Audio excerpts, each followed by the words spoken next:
السلام عليكم، مرحبا بكم فيديو جديد في طبق جديد من اطباق شيماء. كنتمنى تكونوا بخير على خير وانتم كتشاهدوا هذا الفيديو، وكنتمنى رمضان يكون دخل عليكم بالصحه والسلامه والعافيه ان شاء الله. اليوم غادي نصاوب معكم واحد الكيش اللي كيجي ساهل ماهل، يعني فقط الورقه اللي كتشيط لكم من البسطيله ولا من البريوات ولا من السيجار فاش كتصاوبوهم. كتبقى لنا واحد الكميه ما كنعرفوش شنو غنديروا بها. انا جبت لكم الحل. كيجي غزال وكتجي فيه واحد الطبقه مقرمشه، وحتى يعني الحشوه ديالو كتجي اكثر من رائعه، بنينه بزاف، والمذاق ديالها ما غاديش تخيلوه من غير الا جربتوها. ما نطولش عليكم، نخليكم مع المقادير وطريقه التحضير.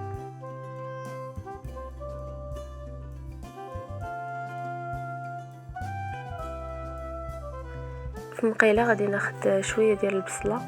انا خديت بصله خضاريه، يعني تقدروا تستعملوا اي نوع ديال البصله. غادي نشحرها مع شويه ديال الملحه في الزيت ونخليها حتى كتنزل.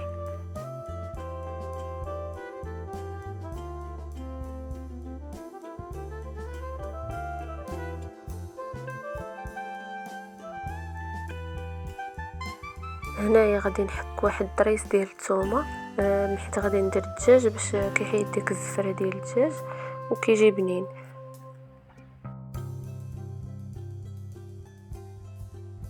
هنايا غادي ندير قطعات ديال الدجاج اللي عندي، وغادي نحركهم مزيان حتى كيشد فيه الطيب. عاد غادي ندير له العطريه.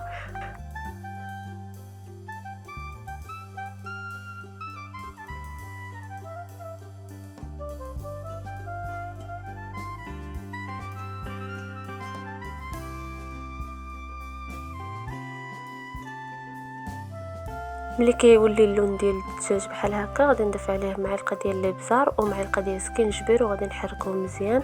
غنضيف عليهم 3 ديال القطع ديال الجبن مثلث، تقدروا ديروا اي نوع ديال الجبن كيعجبكم. غادي نضيف ايضا علبه ديال الياغورت الطبيعي.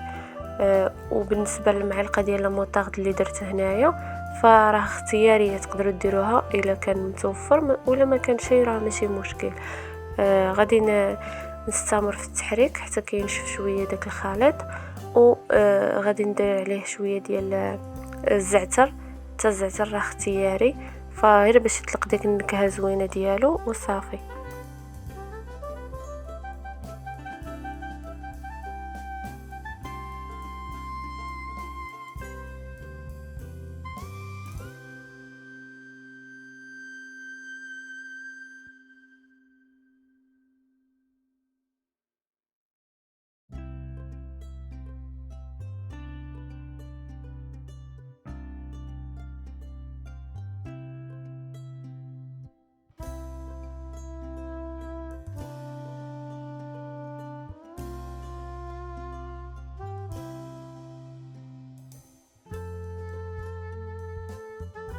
هنايا غادي نصاوب الطبقه اللي كتكون من فوق، يعني الحشوه ديال الكيش.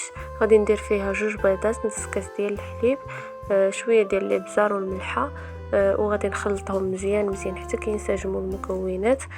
عاد غادي نضيف عليهم الصلصه ديال البيشاميل اللي سبق لي وحضرتها، ما بغيتش نشاركها معكم في هذا الفيديو باش ما يجيش طويل.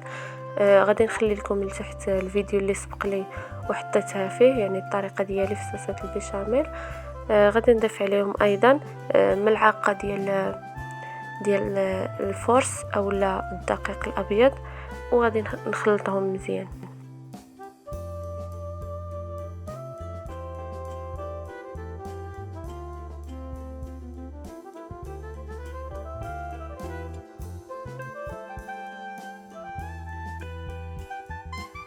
ملي كتضيفوا الطحين غادي ديروا واحد تقريبا معلقه صغيره ديال الخميره الكيميائيه، وغادي نخلطوا داك الخليط مزيان حتى يعني كيتحيدوا دوك الكوارات ديال الطحين وكتذوب حتى هذيك البشاميل. غادي نضيف عليهم حتى الفرماج احمر محكوك، وهو اختياري، يعني بغيتو تزيدوه ديروه، ما بغيتوش ما كانش متوفر يعني خذوا الحاجه بالسهل.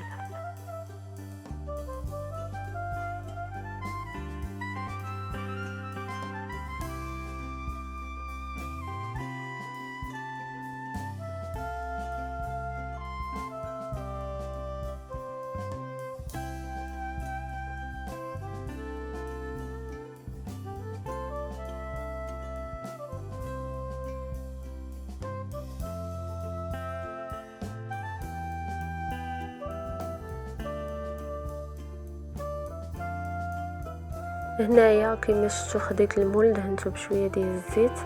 بالنسبه للمول فكل واحد يعني الشكل اللي غادي يعجبو، تقدروا ديروا اي شكل بغيتو، تقدروا ديروا حتى هذوك ديال لي طاقط اللي كيكونوا صغيورين وديروهم يعني ديال الافراد ماشي هكا يكون كبير، فراه كيجيو زوينين يعني المذاق ديالهم كيجي غزال بزاف، وكيجيو حتى العجينه ديالهم خفيفه.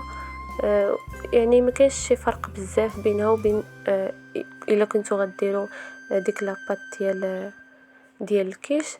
فكاينين بزاف ديال الناس يعني ما كيعرفوش شنو يديروا بالورقه البسطيله اللي كتشات لهم. فهذه فكره من الافكار اللي يعني تقدروا تستعملوهم باش ما تضيعوش في هذيك الورقه.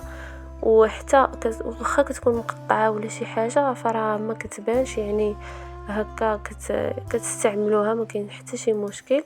فقط كديروا وحده على اختها باش ما كيبقاش شي فراغ بيناتهم، وكديروا الحشوه في الوسط وكتجي زوينه.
هنايا كما شفتوا درت الحشوه وزعتها بيدي مزيان. غادي ندير عليها هذيك الطبقه الفوقانيه اللي غادي يعني تحمر، وغادي نضيف عليها شويه ديال الجبن من الفوق، وغادي ندخلها للفران.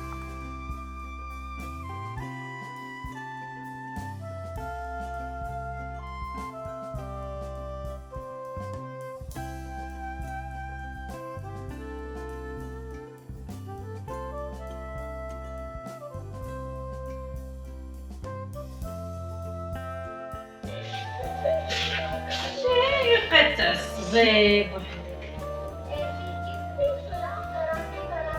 شو هذا؟ وهذا هو الشكل النهائي ديال الكيش. شوفوا كي كيجي محمر وغزال، دوك الجنيبات كيكونوا مقرمشين، والمذاق ديال الحشوه كيكون رائع بزاف. كنتمنى تجربوه وتردوا عليا. هنايا غادي نخليكم الى الملتقى ان شاء الله. كنتمنى الى عجبكم الفيديو ما تنسونيش من اللايكات والتعاليق الزوينين، وتبارطاجيو مع الاصدقاء والاحباب.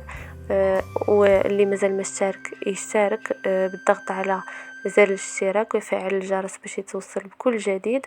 والى اللقاء في فيديو قادم ان شاء الله.